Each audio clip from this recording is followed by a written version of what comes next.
Baik, para pemirsa HCTV yang dimuliakan Allah Subhanahu wa taala, kembali lagi kita di Ustaz Menjawab dengan tema info penting nabi-nabi. Iya. Ya. Jadi meskipun nabi-nabi adalah hal yang sering kita ketahui informasinya, banyak yang menyampaikan berkaitan dengan nabi-nabi itu, ya. Sejarah para nabi sejak dari Nabi Adam, Nabi Idris, Nabi Nuh, Nabi Hud, Nabi Saleh, Ibrahim, Lut, Ismail, Ishak, Yaqub, Yusuf dan seterusnya sampai kepada Nabi Muhammad SAW. Ini adalah informasi yang tidak baru, informasi yang sudah biasa kita dengar. Tapi memang ada beberapa info-info yang lain yang mungkin di antara kaum muslimin dan muslimat tidak terlalu familiar. Di antaranya tadi kita sudah sebutkan adalah berkaitan dengan agama nabi-nabi. Nah, jadi nabi-nabi itu seluruhnya beragama Islam. Nabi Musa beragama Islam, Nabi Isa beragama Islam, ya. Nah, jadi jangan ada anggapan pada masyarakat Muslim bahwa yang menyampaikan Islam itu Nabi Muhammad. Ya, kemudian nabi-nabi sebelumnya menyampaikan agama lain. Bahkan justru dulu ketika saya masih di sekolah itu guru-guru mengajarkan bahwa yang menyampaikan Ibrahim itu menyampaikan agama Hanif. Nah, jadi tidak disebut agama Nabi Ibrahim yang jelas. Apa nama agama Nabi Ibrahim? Hanya disebut di dalam buku-buku panduan di SD dulu itu agama Hanif. Padahal sebenarnya Islam yang dimaksud dengan Hanif itu, karena Hanif itu sifat dari agama Islam, bukan nama agama. Nah, jadi inilah yang mungkin perlu disampaikan kepada para pemirsa seluruhnya dengan tema kita pada kesempatan ini, yaitu info penting nabi-nabi. Oke, mungkin ada hal lain yang bisa disampaikan, Tengku Samsibar. Seperti imam di kampung-kampung. Setelah tidak ada imam ini, sudah diganti yang lain. Begitu juga pada masa nabi-nabi. Setelah itu tiada Adam, udah nabi lain, sampai kepada Rasulullah. Itu Rasulullah membangun seperti membangun Ka'bah itu. Nah, itu walaupun yang dibuat yang pertamanya oleh Nabi Ibrahim, tapi Rasulullah SAW memperbaharui. Itu memang Islamnya sudah ada sejak dulu. Jangan kita mikir cuma Rasulullah SAW yang membawa agama saja. Sejak dulu sudah ada Islamnya. Dan sudah ada salat. Cuma cara mengerjakan paling-paling berbeda sedikit. Mungkin bisa disampaikan ke pemirsa perbedaan antara salat di zaman nabi-nabi sebelum Nabi Muhammad dengan setelah diutus Nabi Muhammad. Itu tidak bisa kita jelaskan. Tidak bisa dijelaskan? Tidak bisa kita jelaskan. Nah, maksudnya perbedaan salat antara dulu dan sekarang itu belum bisa kita jelaskan. Tidak bisa kita jelaskan. Baik, mungkin sama, mungkin ada bedanya, mungkin kadang-kadang sedikit, kadang. Ya, jadi gini, kalau misalnya disebut beda, tentu harus diketahui bedanya di mana. Kalau enggak bisa dikatakan berbeda, ya. Tapi memang secara umum prakteknya ada perbedaan dengan sholat ketika di zaman Nabi kita Muhammad SAW.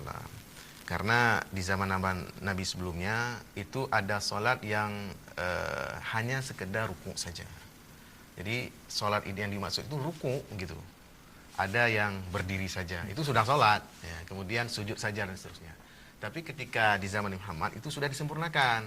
Ada sholat itu ada berdirinya, ada rukunya, ada i'tidalnya, ada duduk di antara dua sujudnya, kan sudah sempurna. Nah, jadi memang di zaman Nabi Muhammad itu praktek sana ini sudah sangat sempurna, ya.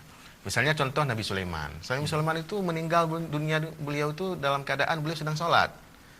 Ya, maksudnya sedang sholat itu sedang berdiri. Jadi beliau tidak ngapa-ngapain, beliau tidak ruku, beliau tidak i'tidal, beliau tidak sujud, beliau sekedar berdiri.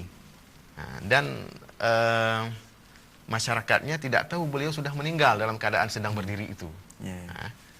Sampai tongkat beliau sudah dimakan rayap. Waktu jin itu bekerja, seandainya udah tahu bahwa Sulaiman sudah meninggal, mungkin jin itu tidak bekerja lagi. Nah, ada dicerita di dalam kitabnya. Ya, itulah dia. Makanya Nabi Sulaiman mengawasi jin dan yang lainnya yang bekerja untuknya dalam posisi beliau sedang mengerjakan sholat. Ya, beliau sedang mengerjakan sholat.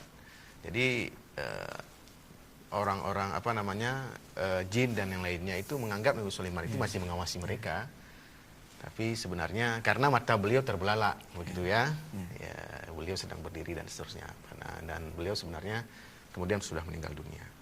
Nah, jadi para pemirsa ACTV yang Allah muliakan, jadi info-info yang meskipun tidak terlalu banyak seperti yang kita sampaikan tadi, tapi info itu sangat penting, ya, agar kita tidak salah paham berkaitan dengan nabi-nabi. Apalagi misalnya dalam kisah para nabi itu juga sering diceritakan berkaitan dengan kisah-kisah Israiliyat, ya.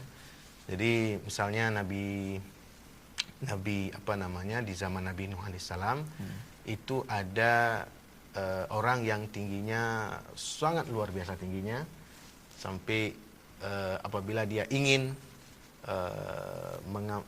makan, dia mengambil ikan dari laut kemudian memasaknya di matahari. Nah, jadi cerita-cerita itu sebenarnya tidak ada. Itu cerita-cerita dongeng.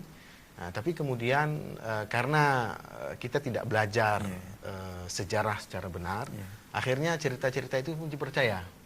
Ya, sampai kemudian ketika peristiwa banjir di zaman Nabi Nuh alaihissalam yang luar biasa tinggi airnya sampai menenggelamkan gunung-gunung, itu raksasa tadi, ya, seorang raksasa tadi itu air itu hanya sampai ke lututnya saja.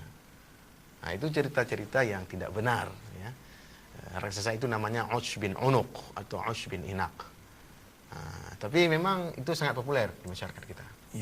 Nah, termasuk misalnya kalau menceritakan tentang kaum yang didatangi oleh Nabi Musa di Palestina, ya, ketika bangsa Bani Israel ini kemudian dibawa oleh Musa alaihissalam ke Palestina, itu ada riwayat-riwayat menyebutkan kaum di Palestina itu luar biasa besarnya sehingga Bani Israel itu dimasukkan ke dalam saku-saku baju. Nah, itu juga dongeng. Nah, jadi sebenarnya inilah yang kita tidak bisa memisahkan, ya, mana yang dongeng, mana yang tidak, kalau kita tidak belajar sejarah dengan benar. Karena ini dia. Karena semua apa ajarannya, biarpun kita satu Islam, satu agama semua, karena perbedaan-perbedaan itu ada kitabnya masing-masing. Nah, yang tujuan dan maksud sama. Tujuan dan maksud semuanya untuk beribadah kepada Allah. Tapi berbeda sedikitnya itu tidak ada jadi masalah. Tapi dalam prinsip seperti tadi nggak bisa, karena sejarawan bukan kita yang menilai, ahli tapi sejarawan, ahli sejarah menilai bahwa kisah itu tidak benar.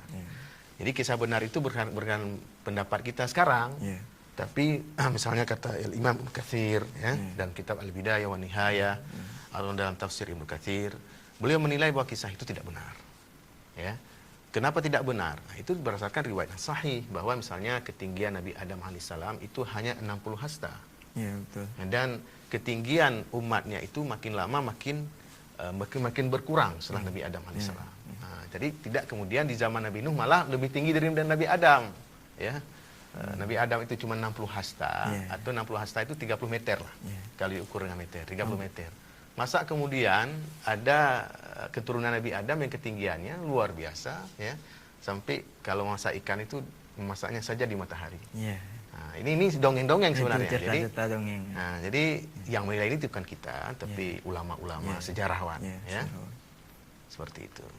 Baik, ada hal lain yang mungkin disampaikan berkaitan dengan tema kita, info penting Nabi dan ada 60 hasta. Hasta maksudnya hasta Nabi itu atau hasta kitanya maksudnya. Mungkin hasta Nabi Muhammad. Hasta Nabi Muhammad. Nah, tentu tidak berbeda dengan ukuran hasta kita sekarang. Karena ketinggian Nabi Muhammad juga tidak terlalu tinggi. Nah, dalam kitab Syama'il Muhammadiyah disebutkan bahwa beliau tidak terlalu tinggi, beliau tidak terlalu pendek. Nah, jadi ukuran normal manusia biasa. Ukuran biasa. Jadi tidak kemudian dengan ukuran hasta yang panjang dan seterusnya, tidak seperti itu. Yang jelas kalau ukuran meter ya berarti 30 meter ketinggian Nabi Adam alaihissalam. Mungkin ada hal lain yang ingin disampaikan dalam tema kita ini? Karena di dalam ceritanya ada yang bilangnya 60 hasta itu hasta orang yang panjang, kan? Padahal sama. Sama. Kira-kira 60 hasta berapa meter kan? 30 meter. 30 meter. Sekitar 30 meter. Nggak terlalu tinggi kali ya. Jadi kalau diukur dengan depa, ini kan hasta. Dari ujung jari tengah ke siku, ini namanya hasta. Itu hasta. Kalau dari ujung jari tengah sampai ke bahu, itu namanya depa. Jadi ini kan 1 meter. 1 meter. Nah, jadi kalau hasta, berarti kalau hasta ini 60 meter, berarti ditambah aja berarti 30 meter. Nah, seperti itu. Baik, para pemirsa HCTV yang Allah muliakan. Jadi ini beberapa informasi-informasi yang sederhana sebenarnya yang ingin disampaikan kepada pemirsa sekalian. Tapi informasi penting, penting. Karena memang ada banyak hal yang diceritakan berkaitan dengan nabi-nabi tapi tidak benar. Misalnya contoh yang lain adalah berkaitan dengan Nabi Daud alaihissalam. Ini sering disampaikan pada ceramah atau khutbah Idul Fitri. Dalam momen maaf-maafkan, itu sering diceritakan kisah Nabi Daud alaihissalam yang merampas istri orang. Beliau sudah punya istri 99 orang, lalu beliau ingin mengambil istri orang lain. Tidak mungkinlah seorang nabi mengambil istri orang lain. Suaminya itu dikirim ke medan perang, akhirnya meninggal di sana. Lalu kemudian istrinya setelah menjalani masa iddah selesai, lalu dinikahi oleh Nabi Daud alaihissalam. Jadi ini sesuatu yang tidak benar juga, tapi ya sering disampaikan oleh khatib-khatib kita nih di momen Idul Fitri, karena nantinya ada momen minta maafnya nanti dalam akhir cerita itu. Jadi akhirnya cerita seperti itu pun disampaikan.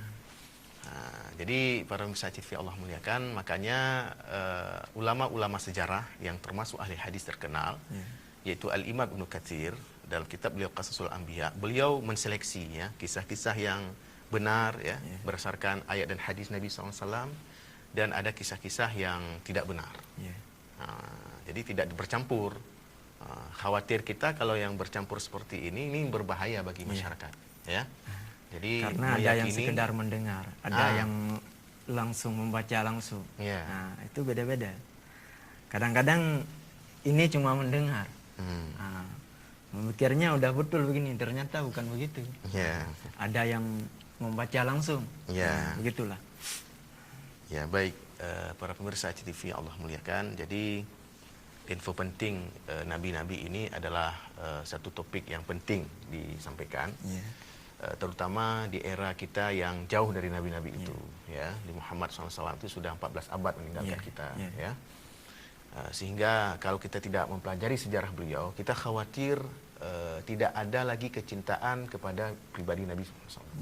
Kita tidak pernah melihat Nabi, kita tidak tahu juga sejarah beliau. Nah, bagaimana kita bisa cinta kepada beliau? Nah, jadi harusnya setiap kaum muslimin itu kembali bersemangat untuk pelajari sejarah nabi-nabi. Terutama Nabi kita Muhammad SAW, ketika beliau membangun kota Madinah, yang pada saat itu adalah kota Madinah ini namanya Yasrib. Jadi kota kecil yang tidak pernah diperhitungkan oleh negara-negara besar pada saat itu.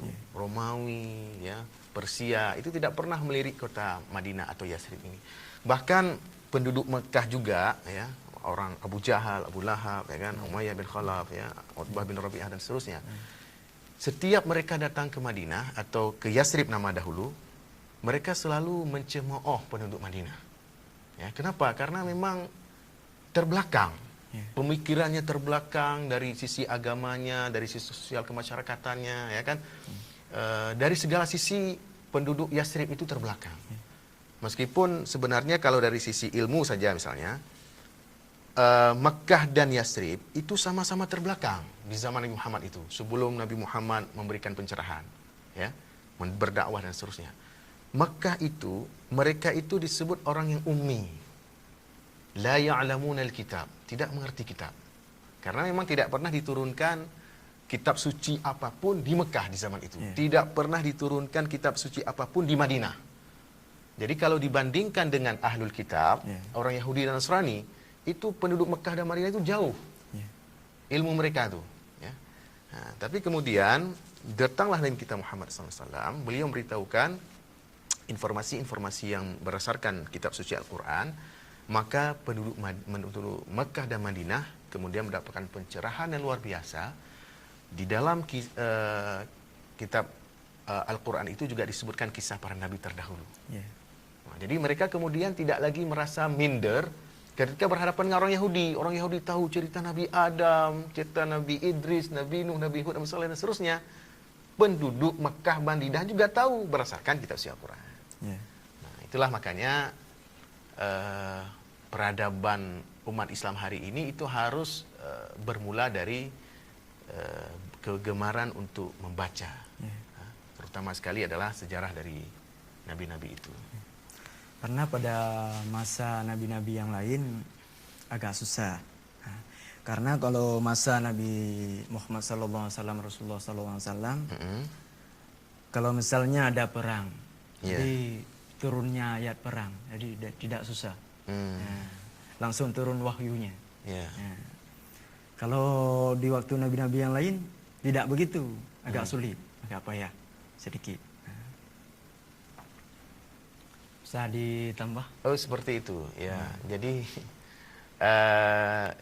ya memang wahyu kepada nabi-nabi sebelumnya itu kalau kita lihat misalnya dari sejarah Nabi Musa, ya, Nabi Musa itu menerima wahyu dari Allah Subhanahu Wa Taala di Bukit Tursina. Nah, itu masih wilayah Mesir, ya, masih wilayah Mesir. Kalau kita lihat di peta, itu Mesir itu dibagi kepada dua wilayah, wilayah Barat dan wilayah Timur. Wilayah Barat itu adalah benua Afrika, wilayah Timur itu adalah benua Asia. Ya, sama seperti misalnya kalau Turki juga dibagi dua. Ada Turki yang wilayahnya ke Eropa, benua Eropa, ada yang wilayah Asia. Nah, Bukit Tursina itu berada di wilayah timur. Nah, jadi Nabi Musa alaihissalam ketika beliau menerima wahyu, beliau keluar dari bagian barat Afrika itu, ya, dari benua Afrika ke benua Asia. Nah, jadi memang kalau kita lihat dari sejarah para nabi dan rasul, maka untuk mendapatkan wahyu itu butuh perjuangan, ya, butuh perjuangan. Mereka harus keluar dari kediaman mereka sendiri, ya. Sampai cerita yang sangat populer berkaitan dengan Nabi Musa alaihissalam yang menerima wahyu di Bukit Tursina, itu beliau mendapatkan pertanyaan dari Allah Subhanahu Wa Taala, apa itu di tanganmu, hai Musa? Oh, ini tongkat ini kugunakan untuk menggembala kambing, ya kan, dan seterusnya dan seterusnya. Kalau begitu lemparkan tongkatmu, wahai Musa. Lalu tongkat itu begitu saja menjadi seekor ular yang besar. Nah, itulah mukjizatnya Nabi Musa alaihissalam di antara mukjizat-mukjizat yang lain. Nah, jadi memang para nabi dan rasul itu mereka diutus untuk kaumnya mereka saja. Ya. Jadi beda dengan Nabi kita Muhammad SAW, Nabi terakhir, beliau diutus untuk seluruh bangsa. Tidak hanya untuk satu bangsa saja. Nah, Nabi Adam, Idris, Nuh, Hud, Saleh, dan seterusnya sampai kepada Nabi yang ke-24, Nabi Isa alaihissalam, itu diutus hanya untuk kaumnya saja. Terutama sekali adalah Bani Israel. Ya, jadi Nabi Yusuf untuk Bani Israel, Nabi Yakub, Nabi Yusuf, ya kan, Nabi Ayub, Nabi Zulkifli, dan seterusnya. Makanya Rasulullah dikatakan itu rahmatan lil alamin. Rahmat seluruh alam. Jadi bukan cuma untuk manusia dan seluruh makhluknya. Betul sekali. Batik kayak batik. Makanya Nabi akhir zaman rahmatan lil alamin. Ya betul sekali. Rahmat seluruh alam. Ya, jadi begitu Nabi, luar biasa memang karena Al-Quran ini adalah mukjizatnya langsung. Jadi kalau nabi-nabi sebelumnya mukjizat mungkin dalam bentuk peristiwa yang luar biasa yang bisa diindra, yang bisa dilihat oleh mata. Tapi Al-Quran mukjizat akal. Ya, hanya bisa dipahami oleh orang-orang yang menggunakan akal. Yang mau berpikir. Ada banyak orang punya akal tapi tidak mau menggunakannya. Itu nggak bisa memahami Al-Quran sebagai mukjizat. Ya. Banyak orang yang setelah mempelajari Al-Quran memeluk Islam. Kenapa? Karena tidak pernah Al-Quran ini bertentangan dengan sains, dengan ilmu pengetahuan. Jadi kalau orang Islam sendiri, kebanyakan kita adalah pandai membaca Al-Quran, tapi tidak tahu ilmu-ilmu yang ada di Al-Quran. Tidak tahu isinya. Seperti itu. Ini yang harusnya sudah mulai kita giatkan diri kita. Tidak sekedar membaca, tapi juga tadarus. Ya, tadarus dalam makna yang lebih luas, bukan hanya tadarus membaca bersama-sama seperti yang kita praktek selama ini, terutama di bulan Ramadan seperti sekarang. Ada orang baca Al-Quran, satu orang baca Al-Quran, yang lain menyimak. Ya, beberapa orang lain menyimak, lalu yang lain yang kemudian tiba giliran yang berikutnya juga seperti itu didengar oleh yang lain, dan tidak sekedar mendengarkan baca Al-Quran, tapi juga mendengarkan makna Al-Quran itu. Ini yang jarang, Ustaz. Kita jarang membaca Al-Quran itu terjemahan Al-Quran. Terjemahan Al-Quran dari surat Al-Fatihah sampai An-Nas. Berapa banyak dari kita yang masih belum membacanya khatam? Sekalipun termasuk saya. Tidak pernah menghatamkan terjemahan Al-Quran. Hanya sekedar menghatamkan bacaan Al-Quran itu. Bacaan saja. Tulisan Al-Quran yang berbahasa Arab itu, yang aslinya dari Nabi SAW, ya kan? Tapi terjemahannya kita tidak pernah baca, sehingga kita tidak tahu bagaimana sejarah Nabi Adam yang sebenarnya, yang sesuai dengan yang diajarkan Allah kepada Nabi Muhammad SAW, sejarah Nabi Idris, Nuh, dan seterusnya. Nah, ini satu contoh. Misalnya mengenai cerita Nabi Isa. Ya. Nabi Isa itu dalam pengetahuan umumnya masyarakat dunia saat ini, itu lahirnya di Bethlehem, di Syam, Bethlehem. Ya. Padahal sebenarnya tidak Bethlehem. Di Al-Quran disebutkan makanan syarqiyah. Makanan syarqiyah itu artinya tempat di sebelah timur. Jadi kalau kita baca peta, kalau kita lihat peta, itu sebelah timur dari Baitul Maqdis, itu bukan Bethlehem, tapi Nazaret. Nazaret. Tapi baik, kita akan sampaikan setelah pesan-pesan berikut ini.